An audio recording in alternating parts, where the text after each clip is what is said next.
రేటిక 686 లో డీటెయిల్స్ చూస్తే తెలంగాణలో రాజకీయ వేడి రాజేస్తున్న కవిత లిక్కర్ స్కామ్ పై రాష్ట్ర మంత్రి కోమటిరెడ్డి వెంకటరెడ్డి మరోసారి ఘాటుగా స్పందించారు. కవిత వ్యవహారం పూర్తిగా కేసీఆర్ ఇంటి సమస్యేనని వ్యాఖ్యానించారు.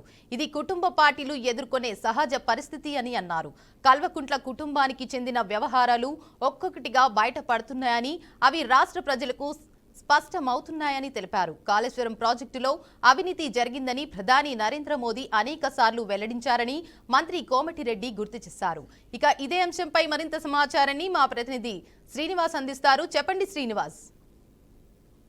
తెలంగాణ రాజకీయాలలో పెద్ద ఎత్తున బీఆర్ఎస్ పార్టీ నుంచి సస్పెండ్ అయినటువంటి కవిత పై పెద్ద ఎత్తున రాజకీయ చర్చ అయితే జరుగుతుంది. దీనికి సంబంధించి చూసినట్లయితే మంత్రి కోమటిరెడ్డి వెంకటరెడ్డి ఇప్పటికే సంచలన వాక్యాలు కూడా చేసినటువంటి పరిస్థితి. బీఆర్ఎస్ పార్టీలోని విభేదాలు కాదు, అది కల్వకుంట్ల కుటుంబంలోని విభేదాలు. ఇవి సాధారణంగా ఒకరిపై ఒకరు దుమ్మెత్తుకుపోవడం, ప్రజలకు చేయాల్సిన సేవలు వదిలిపెట్టి వీళ్ళు చేసినటువంటి స్కామ్లని వాళ్ళ కుటుంబ సభ్యులే బయట పెట్టుకుంటున్నారు అనేది స్పష్టం చేసినటువంటి పరిస్థితి. ఒక్కసారిగా మంత్రి కోమారెడ్డి వెంకరెడ్డి మాట్లాడుతూ కల్వకుంట్ల కుటుంబానికి కాళేశ్వరం సంబంధించినటువంటి నిధులు గోల్మాల్ చేశారనేది కూడా స్పష్టంగా ప్రజలకు కూడా అర్థమవుతుంది. దీనిపై ప్రధానమంత్రి మోడీ కూడా పలుమార్లు కూడా బహిరంగ సభలోనూ స్పష్టంగా కాళేశ్వరం లోని అవినీతి జరిగిందని కూడా చెప్పినటువంటి పరిస్థితి.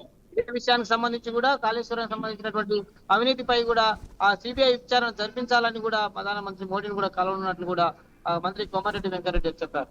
ఇది తెలంగాణలో జరుగుతున్నటువంటి రాజకీయాలకు విభిన్నంగా కుటుంబ వ్యవహారాలుగా ఉన్న సంబంధించినటువంటి బీఆర్ఎస్ పార్టీ కల్వకుంట్ల కుటుంబంలో ఉన్నటువంటి కుటుంబ విభేదాలు కాదు, ఈ కల్వకుంట్ల కుటుంబం పూర్తి స్థాయిలోని కాళేశ్వరం సంబంధించిన ప్రాజెక్టులో అవినీతికి కూరుకుపోయిందని చెప్తూ కూడా కోమటిరెడ్డి వెంకరెడ్డి ఘాటు వ్యాఖ్యలు చేసినటువంటి పరిస్థితి.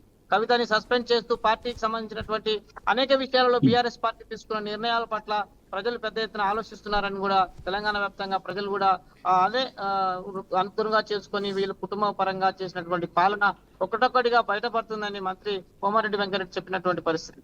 ఇక రాష్ట్ర వ్యాప్తంగా రాజకీయాల్లో కూడా బీఆర్ఎస్ పార్టీకి సంబంధించినటువంటి ఆధిపత్యం కొనసాగించినటువంటి కూతురు కొడుకు సంబంధించినటువంటి విషయాలని ఒకటొక్కటిగా వాళ్ళే బయట పెట్టుకుంటున్నారు అనేది కూడా తెలంగాణ సమాజం ఒక్కసారిగా ఆలోచిస్తున్నటువంటి పరిస్థితి.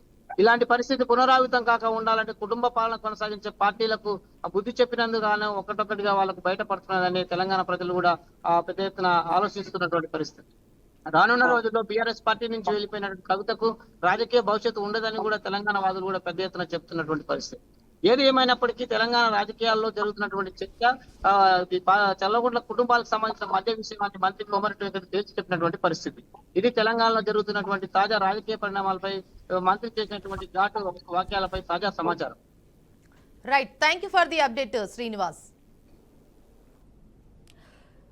ఆంధ్రప్రదేశ్ రాష్ట్ర శాసనసభ శాసన మండలి సమావేశాలకు తేదీలు ఖరారయ్యాయి. ఈ నెల 18వ తేదీ నుంచి సమావేశాలు ప్రారంభం ఉన్నట్లు నోటిఫికేషన్ జారీ చేశారు. ఉదయం 9 గంటలకు శాసనసభ సమావేశాలు మొదలవగా అనంతరం ఉదయం 10 గంటల వరకు శాసన మండలి సమావేశాలు ప్రారంభం కానున్నాయి. ఈ సమావేశాల్లో బడ్జెట్ చర్చలు, ప్రభుత్వ ప్రాధాన్యతలు, కొత్త బిల్లులు, గత పాలనలో జరిగిన వ్యవహారాలపై చర్చకు అవకాశం ఉంది. ఇక ఇదే అంశానికి సంబంధించి పూర్తి సమాచారాన్ని మా ప్రతినిధి కృష్ణ అయితే అందిస్తారు. చెప్పండి కృష్ణ. Thank you Padma. ఏదైతే ఈ నెల 18 నుంచి అయితే అసెంబ్లీ సమావేశాలు అయితే నిర్వహించడం జరుగుతుంది. అదే విధంగా అసెంబ్లీ సమావేశాలతో పాటు శాసనసభ మండలి సమావేశాలు కూడా నిర్వహించే ఏదైతే ఏర్పాటు చేయడం జరిగింది. అయితే మొత్తానికి చూస్తే కూటమి ప్రభుత్వం అధికారంలోకి వచ్చిన తర్వాత పూర్తిస్థాయి అయితే ప్రజా సంక్షేమం కావచ్చు, అదే విధంగా పెండింగ్ లో ఉన్న ప్రాజెక్టులు కావచ్చు, పూర్తిస్థాయి అయితే చేసే విధంగా అయితే ముఖ్యమంత్రి చంద్రబాబు నాయుడు కూడా ఒక కంకణం కట్టుకుని ముందుకు వెళ్తున్న తరుణం అయితే మనం చూస్తున్నాం. ఏది ఏమైనప్పుడు కూడా రైతులకు సంబంధించి పలు అంశాలపైన కూడా ఈ యొక్క సమావేశాలు కూడా చర్చించడం జరుగుతుంది. అయితే 11 మంది ఎమ్మెల్యేలు కూడా పూర్తిస్థాయి అయితే హాజరు కావాలంటే అయితే ఇటీవల కాలంలో అయితే ముఖ్యమంత్రి నారా చంద్రబాబు నాయుడు కూడా పిలుపునివ్వడం జరిగింది. అయితే మొత్తానికి చూడాలి, ఏది ఏమైనప్పుడు కూడా పూర్తిస్థాయిలో ఏదైతే అసెంబ్లీ సమావేశం ఈ నెల 18వ తేదీ నుంచి అయితే నిర్వహించడం జరుగుతుంది. ఈ యొక్క అసెంబ్లీ సమావేశానికి పూర్తిస్థాయి అయితే అందరూ కూడా హాజరు కావాలంటే, అదే విధంగా పూర్తిస్థాయిలో అయితే ప్రజా సంక్షేమం కోసం అందరం పాటుపడాలంటూ కూడా ముఖ్యమంత్రి నారా చంద్రబాబు నాయుడు అయితే చెప్పడం జరిగింది. అయితే అదే విధంగా పలు ప్రాజెక్టుల పైన కావచ్చు, అదే విధంగా రైతుల సమస్యలు కావచ్చు, అదే విధంగా సూపర్ 6 లోని ఏవైతే పెండింగ్ లో ఉన్నట్టు కూడా పూర్తిస్థాయిలో అయితే విడుదల చేసే విధంగా అయితే చర్చలు జరుగుతాయని కూడా తెలుస్తుంది. Right, thank you. ప్రస్తుతం లండన్ పర్యటనలో ఉన్న మాజీ మంత్రి హరీష్ రావు అక్కడ మీడియాతో మాట్లాడారు. పార్టీ పరంగా, నాయకత్వ పరంగా కేసీఆర్ గారే సుప్రీం అని స్పష్టం చేశారు. ఎవరి విషయంలోనైనా తుది నిర్ణయం పార్టీదే. మనం కలిసికట్టుగా పనిచేయడం, ప్రజలకు సేవ చేయడమే మా ధ్యేయం. ఈ లక్ష్యాన్ని కేసీఆర్ గారు మాకు నేర్పారు పేర్కొన్నారు. అంటే ఆ విధంగా పేర్కొన్నారు. కేసీఆర్ నేతృత్వంలోనే పార్టీ ముందుకు సాగుతుందని, నాయకత్వంలో ఎలాంటి సందేహాలు లేవని హరీష్ రావు వెల్లడించారు. ప్రస్తుతం రాజకీయంగా ఎలా ఉన్నా ప్రజలకు సేవ చేయాలన్న ముద్రే బీఆర్ఎస్ లో ఉందని స్పష్టం చేశారు. ఇక ఇదే అంశానికి సంబంధించిన పూర్తి సమాచారాన్ని మా ప్రతినిధి రాజేంద్ర అందిస్తారు. చెప్పండి రాజేంద్ర. Thank you. తెలంగాణ గులాబీ పార్టీలో గత కొద్ది రోజులుగా జరుగుతున్న వరుస ఘటనల నేపథ్యంలో తాజాగా మాజీ మంత్రి హరీష్ రావు లండన్ లో జరిగిన మీడియా సమావేశంలో ఆయన మాట్లాడుతూ పార్టీలో కానీ అంతర్గత వ్యవహారాలు కానీ ఎక్కడైనా సరే కేసీఆర్ ఆయన చెప్పిందే వేదమన్నట్టు కూడా మాట్లాడిన పరిస్థితి కనిపిస్తుంది. కలిసికట్టుగా ఉండటం, ప్రజలకు సేవ చేయడమే కేసీఆర్ తమకు నేర్పించారని చెప్పి కేసీఆర్ చెప్తున్న పరిస్థితి కనపడతా ఉంది. ఏదైతే తెలంగాణ రాజకీయాల్లో బలంగా ఎదిగిన బీఆర్ఎస్ పార్టీ అంతర్గత కలహాల నేపథ్యంలో జరుగుతున్న పరిణామాల క్రమం చూస్తే మాత్రం ఆ పార్టీ దిశ నిర్ణయించే విషయంలో మాత్రం కేసీఆర్ ఎలాంటి అడుగులు చేస్తారో ఒక సందిగ్ధ పరిస్థితి కూడా నెలకొచ్చినట్టుగా మనకు కనిపిస్తుంది. ఎమ్మెల్సీ కవిత చేసిన ఆరోపణ నేపథ్యంలో ప్రధానంగా హరీష్ రావు మీదనే ఆమె బాణం ఎక్కుపెట్టింది. ఈ నేపథ్యంలో ఆయన లండన్ వేదికగా చేసిన మీడియా సమావేశంలో మాత్రం కవిత పట్ల ఎలాంటి స్పందన చేయకుండా పరోక్షంగా మాత్రం ఆయన మాట్లాడిన తీరు కనిపిస్తా ఉంది. కేసీఆర్ నే తమ నాయకుడని ఆయన చెప్పింది వేదములుగా కూడా హరీష్ రావు చెప్తున్న పరిస్థితి. ఏదేమైనా తెలంగాణకు హరీష్ రావు వచ్చిన తర్వాత రాజకీయ పరిణామాల్లో మరిన్ని మార్పులు జరుగుతాయనే ఒక వాదన కూడా గులాబీ పార్టీ శ్రేణుల్లో వ్యక్తమవుతున్న పరిస్థితి కనిపిస్తా ఉంది. Right, thank you Rajendra.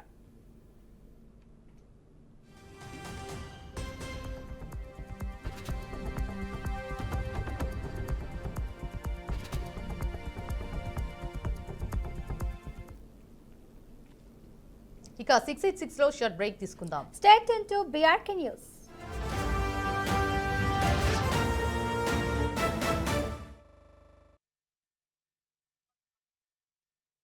చెప్పాను కదా, స్టైల్ వచ్చింది కదా, నేను అనుకోవాలి. అంటే నార్మల్ గా మేము స్టేటస్ అట్లా అంటాం స్టే కదా, ట్యూన్ టు బీఆర్కే న్యూస్ అంటే ఇక్కడ ఇట్లా టచ్ అప్ చేసుకోయడాను. అయ్యో యాంకర్, ఎందుకు దేవుడా ఇంతమంది అందమైన యాంకర్లు ఇచ్చి నన్నే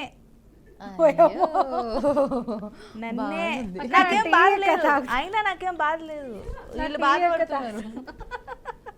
అయినా బాధపడలేదు, అయినా నాకేం బాధ లేదు, ఇట్లా ఇల్లు చేసుకో. అయినా ఇప్పుడేం బాధ లేదు నాకు. నేను తెచ్చుకోలేను. టీ వచ్చుగా చల్లారిపోతున్నాడు. చిచ్చి వద్దులే, 5 నిమిషాలు అయిపోయిలే, వద్దొద్దు. మళ్ళీ వెంటనే స్టార్ట్ అన్నారు అనుకో, ఇంకా అటు పెట్టాలా ఇటు పెట్టాలా అయిపోద్ది.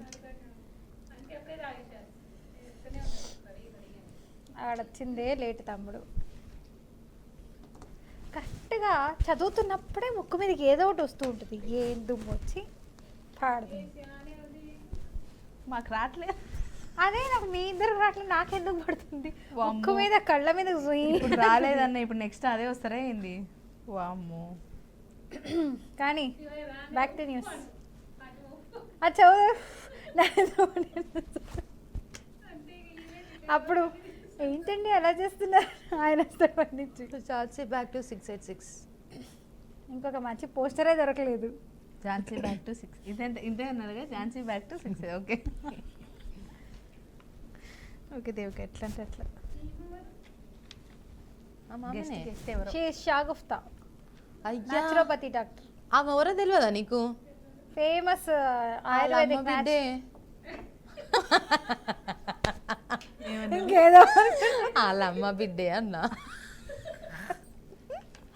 నేగా నీ కాళ్ళ మొక్కలు వద్దురా, నేను చిన్న పిల్లని, అవి మొక్కొద్దు. నేను ఇంకా వాళ్ళ అయ్య కూతురు కూడా నేను. అంటే అవుననుకో, ఆయన పాత్ర కూడా వెళ్ళిపోయిన చదువుకొస్తా. అంటే వాళ్ళ మమ్మీకి ఆయన హస్బెండ్ కదా, ప్లీజ్ నువ్వు విడమర్చకు, హస్బెండ్ కదా. అవునండి. అట్లా అండి. అవునండి. No no ice only content. ఇప్పుడు ఛాన్స్ వస్తుంది కామెంట్ అక్షయ ఇదే డ్రెస్ ఛాన్స్ వేసి ఇట్లా నిలబడదు.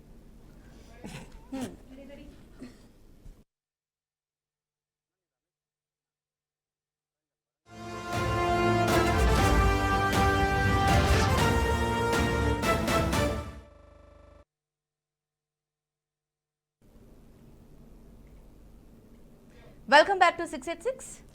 ఇక ప్రధాని నరేంద్ర మోదీతో ఆంధ్రప్రదేశ్ ఐటీ పరిశ్రమల మంత్రి నారా లోకేష్ ఢిల్లీలో భేటీ అయ్యారు.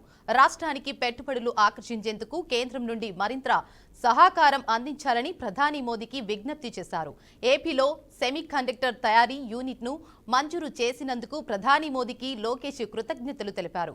ఇది రాష్ట్ర ఐటీ రంగ అభివృద్ధికి మైలురాయిగా నిలుస్తుందన్నారు. రాష్ట్రానికి సంబంధించిన పెండింగ్ ప్రాజెక్టులు, కేంద్రం నుంచి రావాల్సిన సాయం విషయాలపై ప్రధానితో చర్చించారు. ఏపీ అభివృద్ధికి కేంద్రం పూర్తి స్థాయిలో మద్దతు ఇవ్వాలని లోకేష్ స్పష్టం చేశారు. ఇక ఇదే అంశంపై మరింత సమాచారాన్ని మా ప్రతినిధి బసవరాజు అయితే అందిస్తారు. చెప్పండి బసవరాజ్. రాష్ట్ర మంత్రి నారా లోకేష్ ఢిల్లీ పర్యటన నేపథ్యంలో అనేక ఊహాగానాలు వినిపిస్తా ఉన్నాయి. రాజకీయంగా చర్చానీయాంశంగా మారిన అంశంగా కనిపిస్తా ఉంది. ప్రధానంగా ప్రభుత్వం తరఫున ఏదైతే సెమీ కండక్టర్ కావచ్చు, అదేవిధంగా పెండింగ్ ప్రాజెక్టులు కావచ్చు, అంటే అభివృద్ధి విషయంలో అనేక వినతులు ప్రధానికి ఇవ్వనున్నట్లు లేదా అందుకోసం వెళ్ళాడని చెప్తున్న మాట మనకు తెలుస్తా ఉంది. అయితే పరోక్షంగా ఏదైతే లిక్కర్ కేసు ఒక దశకు వచ్చిన అంటే తుది దశకు వచ్చిన నేపథ్యంలో ఖచ్చితంగా అన్ని వేళలు జగన్ మోహన్ రెడ్డిని చూపిస్తున్న నేపథ్యంలోనే ఖచ్చితంగా ఆయన అరెస్ట్ నిమిత్తం ఢిల్లీ పెద్దల ఆశీస్సులు పొందడానికి లేదా ఢిల్లీ పెద్దలతో చర్చించడానికి వెళ్ళాడనే మాట అయితే కరాఖండిగా గట్టిగా వాదిస్తున్న పరిస్థితి. మరి ఈ నేపథ్యంలో విపక్షాలు కూడా అదే పనిగా చెప్తా ఉన్నాయి. అంటే నారా లోకేష్ ఢిల్లీ యాత్ర కేవలం అంటే నామమాత్రంగా పార్టీ పరంగా వెళ్ళారు కానీ అసలు ఉద్దేశం అయితే ఏదైతే ప్రత్యక్ష పార్టీ కావచ్చు లేదా ప్రత్యర్థులను దెబ్బతీసే కుట్రలో భాగంగానే పెద్దల ఆశీస్సులు పొంది అదేవిధంగా ప్రధాని కావచ్చు, హోంమంత్రి అమిత్ షా కావచ్చు, వీళ్ళందరితో మాట్లాడి ఖచ్చితంగా అయితే ఈ లిక్కర్ కేసులో ఎవరిపైన ఎలాంటి యాక్షన్ తీసుకోవాలి పెద్దలకు ఒక మాట చెప్పి వీళ్ళంతా కూడా కార్యాచరణకు ముందుకు వెళ్లే ఆలోచనతోనే ఢిల్లీ పర్యటన పెట్టుకున్నట్టు తెలుస్తా ఉంది. అయితే ప్రభుత్వ పరంగా అంటే మనకు తెలిసిన అంశాలు అయితే ఏదైతే సెమీ కండక్టర్ అవి మంజూరు చేసినందుకు కృతజ్ఞతలు తెలపడానికి, అదేవిధంగా త్వరలో ఏదైతే పెండింగ్ ప్రాజెక్టులకు అంటే మరింత నిధులు తెచ్చుకోవడానికి ఇవన్నీ కూడా వాళ్ళకి కావాల్సిన ప్రతిపాదనలు సిద్ధం చేసి అంటే కేంద్రం ముందు ఉంచడానికి వెళ్ళాడు. ఆ ఉద్దేశంతోనే ఏదైతే ఐటీ రంగాన్ని అంటే ఆంధ్రప్రదేశ్ లో ఐటీ రంగాన్ని మరింత డెవలప్ చేయడానికి కేంద్రం తోడ్పాటు అవసరం కాబట్టి అందుకు వెళ్ళాడు. ఆ విధంగా మాట్లాడడానికే జరుగుతుందని చెప్తా ఉన్న పరిస్థితి. మరి రాజకీయంగా అంటే పరిపరి విధాల చర్చలు కూడా జోరు అందుకున్నాయి. ఖచ్చితంగా అయితే ఏదైతే లిక్కర్ కేసులో అంటే వైసీపీ ప్రభుత్వాన్ని ఖచ్చితంగా గతంలో చేసిన తప్పిదాలని కూడా ఇప్పటికే తేటతెల్లమైన పరిస్థితి. 12 మంది జైల్లో అనుభవిస్తున్న పరిస్థితి. మరి ఏదైతే డిఫాల్ట్ వేలుకి వెళ్ళినా కూడా అది ఇంకా పెండింగ్ లో ఉంది, విచారణకు రాని పరిస్థితి. ఈ నేపథ్యంలో ఖచ్చితంగా జగన్మోహన్ రెడ్డిని అరెస్ట్ చేసే ఆలోచన ఉంది. ఆ ఉద్దేశంతోనే కేంద్ర పెద్దల అనుమతి పొందాలనే ఒక దీంతో ఆయన ఢిల్లీ టూర్ వెళ్ళినట్టు తెలుస్తా ఉంది. మరి ముందు ఏంటి ఈయన ఉద్దేశం ఏంటి అంటే రాష్ట్ర అభివృద్ధికి లేదా రాష్ట్రాన్ని మరింత ముందుకు తీసుకెళ్లడానికి నిధులు కోరడానికి వెళ్ళారా, లేదా వచ్చిన తర్వాత ఏదైతే ఢిల్లీ టూర్ ముగించుకునే నారా లోకేష్ రాష్ట్రానికి వచ్చిన తర్వాత జరిగే పరిణామాలు ఏంటి, అప్పుడు వాస్తవంగా ఈయన వెళ్ళిన టూర్ ఉద్దేశం ఏంటి అనేది అంటే ముందు బయటపడే అవకాశం ఉంది. అయితే వైసీపీ శ్రేణులు అయితే కొంత ఆందోళన కనిపిస్తున్న పరిస్థితి. అదే విధంగా టీడీపీ శ్రేణులు అయితే ఈ లిక్కర్ స్కామ్ లో అందరిని కూడా దెబ్బతీస్తాం అంటే వైసీపీ పార్టీని పునాది లెవెల్లో దెబ్బతీసి అంటే ఏదైతే నారా చంద్రబాబు చెప్తున్నట్లు వైసీపీని భౌతికంగా అంతం చేస్తాం, పాతి బొంద పెడతామనే మాటలు ఖచ్చితంగా నిజమవుతాయి. లిక్కర్ కేసులు అందరూ కూడా దొంగలు దొరికేశారు, అలీబాబా 6 డజన్ దొంగల మాదిరి వీళ్ళు డజన్ దొంగలు దొరికేశారని విధిగా అంటే సోషల్ మీడియాలో రకరకాలుగా కామెంట్ చేస్తున్న పరిస్థితి. మరి తెలుగు తమిళ కామెంట్ల ప్రకారం ఏదైతే సోషల్ మీడియాలో చేస్తున్న వాటి ప్రకారం మరి ఏ విధంగా చర్యలు ఉంటాయి అంటే జగన్మోహన్ రెడ్డిని అరెస్ట్ చేస్తారా, లేదా ఆ లిక్కర్ స్కామ్ లో ఆయన ఏమైనా ఉపేక్షిస్తారా, మరి మరో విధంగా ఏమైనా యాక్షన్ తీసుకుంటారా అంటే ఒక రకంగా ఏదైతే సిపిఐ నారాయణ జాతీయ కార్యదర్శి కూడా కామెంట్ చేసిన పరిస్థితి. లిక్కర్ స్కామ్ లో ఏదైతే అంటే ఆన్లైన్ పేమెంట్ లేకుండా క్యాష్ చేశారు కాబట్టి ఆ క్యాష్ అంతా విచ్చలవిడిగా ఎవరికి వారు దొబ్బేశారు కాబట్టి ఇప్పుడు అందరూ దొంగలు దొరికిపోయారు. అంటే గత వైసీపీ ప్రభుత్వంలో కేంద్రం పెద్దల సహకారం ఉంది కాబట్టి కేంద్ర పెద్దలు కూడా పరోక్షంగా ఈ లిక్కర్ స్కామ్ లో వాళ్ళు కూడా ముద్దాయిలని, వాళ్ళు కూడా నిందితులని, వాళ్ళు తప్పు చేసినట్లని ఆయన చెప్తున్న పరిస్థితి. మరి ఇంత భారీ ఎత్తున అంటే 3,000 కోట్ల పైచిలకు జరిగిందంటున్నారు. తవ్వే కొద్దీ మరింత అవినీతి అక్రమాలు బయటపడుతున్న నేపథ్యంలో, నోట్ల కట్టలు బయటకు వస్తున్న నేపథ్యంలో అంటే ముందు చూడాలి లోకేష్ పర్యటన అనంతరం ఎలాంటి పరిణామాలు చేసుకుంటాయి, రాష్ట్రంలో ఏం జరుగుతుంది, ఇంతకీ జగన్మోహన్ రెడ్డిని అరెస్ట్ చేస్తారా లేదా అనేది మనం చూడాల్సింది. Right, thank you for the update Baswaraj. విశాఖపట్నంలో జరుగుతున్న నేషనల్ మీడియేషన్ కాన్ఫరెన్స్ లో ముఖ్యమంత్రి చంద్రబాబు నాయుడు పాల్గొనున్నారు. కార్యక్రమానికి సుప్రీంకోర్టు న్యాయమూర్తులు, రాష్ట్ర హైకోర్టు చీఫ్ జస్టిస్లు హాజరయ్యారు. విశాఖలో ఆర్బిట్రేషన్ సెంటర్ ఏర్పాటు చేసేందుకు రాష్ట్ర ప్రభుత్వం పూర్తి స్థాయిలో సహకరించనుందని ప్రకటించారు. మారుతున్న కాలం, మారుతున్న టెక్నాలజీ నేపథ్యంలో ప్రజలకు న్యాయ సేవలు అందుబాటులోకి రావడం అవసరమని తెలిపారు. అలాంటి సమయంలో ప్రత్యామ్నాయ పరిష్కార మార్గాలు కీలకమని పేర్కొన్నారు. టెక్నాలజీ యుగంలో న్యాయ వ్యవస్థ కూడా ఆవశ్యక మార్పులను స్వీకరించాలని వివరించారు. ప్రత్యేకించి ఆర్బిట్రేషన్ వంటి ప్రత్యామ్నాయ పరిష్కారాలకు న్యాయమూర్తులు ప్రాధాన్యం ఇవ్వాలని సీఎం చంద్రబాబు నాయుడు సూచించారు. ఇక ఇదే అంశానికి సంబంధించి పూర్తి సమాచారాన్ని మా ప్రతినిధి శ్రవణ్ అయితే అందిస్తారు. చెప్పండి శ్రవణ్.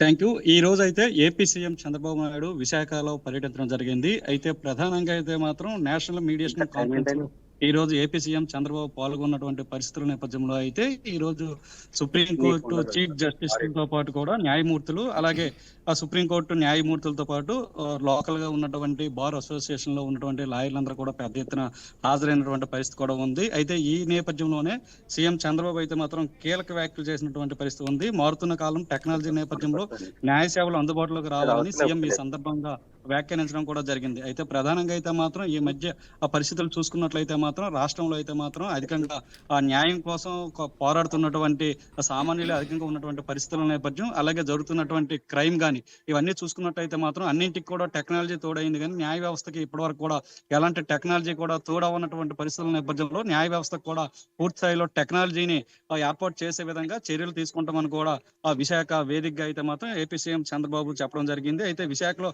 ఆర్బిట్రేషన్ సెంటర్ గురించి అయితే మాత్రం అక్కడ ఉన్నటువంటి న్యాయవాదులు సీఎం కి అడిగినటువంటి పరిస్థితుల నేపథ్యంలో అయితే మాత్రం ఆర్బిట్రేషన్ సెంటర్ ని కూడా ఏర్పాటు చేసేందుకైతే మాత్రం రాష్ట్ర ప్రభుత్వం సిద్ధంగా ఉన్నట్లుగా కూడా సీఎం ప్రకటించడంతో బార్ అసోసియేషన్ లో ఉన్నటువంటి లాయర్లంతా కూడా అది విషయాన్ని ఆనందం వ్యక్తం చేసినటువంటి పరిస్థితి ఉంది. అయితే రానున్న రోజుల్లో అయితే మాత్రం మారుతున్న కాలాన్ని బట్టి, టెక్నాలజీని బట్టి అందరికీ న్యాయ వ్యవస్థలో కూడా ఎటువంటి లోపాలు కూడా జరగకుండా, ఎటువంటి ఆరోపణలు కూడా న్యాయ వ్యవస్థ మీద రాకుండా అయితే మాత్రం పటిష్టంగా చర్యలు తీసుకునే విధంగా అయితే మాత్రం అన్ని రకాలుగా ఆ ప్రభుత్వ అండదండలు ఉంటాయంటూ కూడా ఈ సందర్భంగా అయితే మాత్రం ఏపీ సీఎం చంద్రబాబు అయితే మాత్రం కీలక వ్యాఖ్యలు చేయడం అయితే జరిగిందని చెప్పవచ్చు.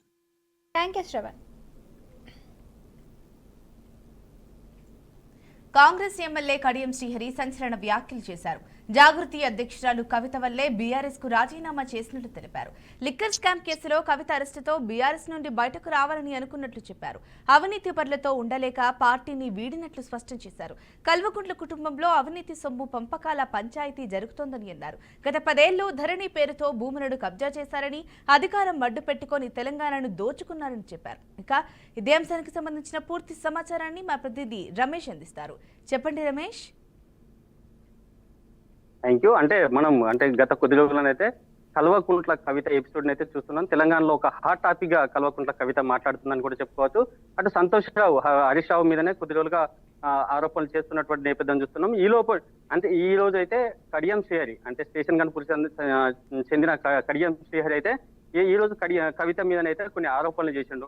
కవిత ఏదైతే లిక్కర్ స్కామ్ లో అరెస్ట్ అయిందో, లిక్కర్ స్కామ్ లో అరెస్ట్ అయిన సందర్భం లోపలే ఆ పార్టీలో నేను ఉండలేకపోయినా, పార్టీకి ఎంతో కష్టపడ్డాను, పార్టీలో నిబద్ధతతో ఉన్నటువంటి నేను ఒక ముఖ్యమంత్రి కూతురు లిక్కర్ స్కామ్ లో అరెస్ట్ కావడం, అవినీతి ఆరోపణలు ఎదుర్కోవడం, ఆ నేపథ్యం లోపలనే నేను ఆ పార్టీకి రాజీనామా చేసి నేను పార్టీ మారాను తప్ప నేను వేరే ఉద్దేశం లేదని చెప్పేసి చెప్పుకొచ్చాడు. అంతేకాకుండా వాళ్ళ కుటుంబానికి అయితే గత కొద్ది రోజులుగా చేస్తున్నటువంటి ఆరోపణలు ఏవైతే ఉన్నాయో వాళ్ళ కుటుంబ నేపథ్యం పూర్తిగా వాళ్ళ కుటుంబం లోపలనే ఏదైతే కాళేశ్వరం ప్రాజెక్టు కావచ్చు, ఈ లిక్కర్ స్కామ్ కావచ్చు, ఏదైతే అక్రమ సంపాదన ఉందో, అక్రమ సంపాదన అవినీతి సొమ్ము పంపకాల లోపలనే వాళ్ళు ఈ ఆరోపణలు చేసుకున్నారు. ఈ గొడవలన్నీ కూడా వాళ్ళ కుటుంబం లోపలనే ఈ విధంగా వస్తున్నాయి. ఆ నేపథ్యం లోపలనే కవిత బయటకు వచ్చి ఈ విధంగా మాట్లాడుతున్నట్టు కూడా కడియం శ్రీహరి ఆరోపణలు చేసిండు. అంతేకాదు 10 ఏళ్ల పరిపాలన లోపల కేసీఆర్ అధికారాన్ని అడ్డుపెట్టుకొని ధరణి పేరుతోని అంటే ఎకరాల భూములు కబ్జా చేసిండు, ఎకరాల భూములను కబ్జా చేసుకొని కూడా తన పేరు మీద కావచ్చు లేకుంటే అమ్మకాలు కూడా చేసినటువంటి సందర్భం ఉందంటూ కూడా ఆసక్తికరమైనటువంటి వ్యాఖ్యలు అయితే చేసిండు. ఇవాళ కాంగ్రెస్ ప్రభుత్వం ఇవాళ అంటే ప్రజలకు కట్టుబడి ఉంది, 6 గ్యారంటీల అమల్లో మేము పూర్తిగా ప్రజలకు అందిస్తున్నామంటూ కూడా చెప్పుకొస్తున్నాడు అని చెప్పుకోవచ్చు. Right, thank you Ramesh.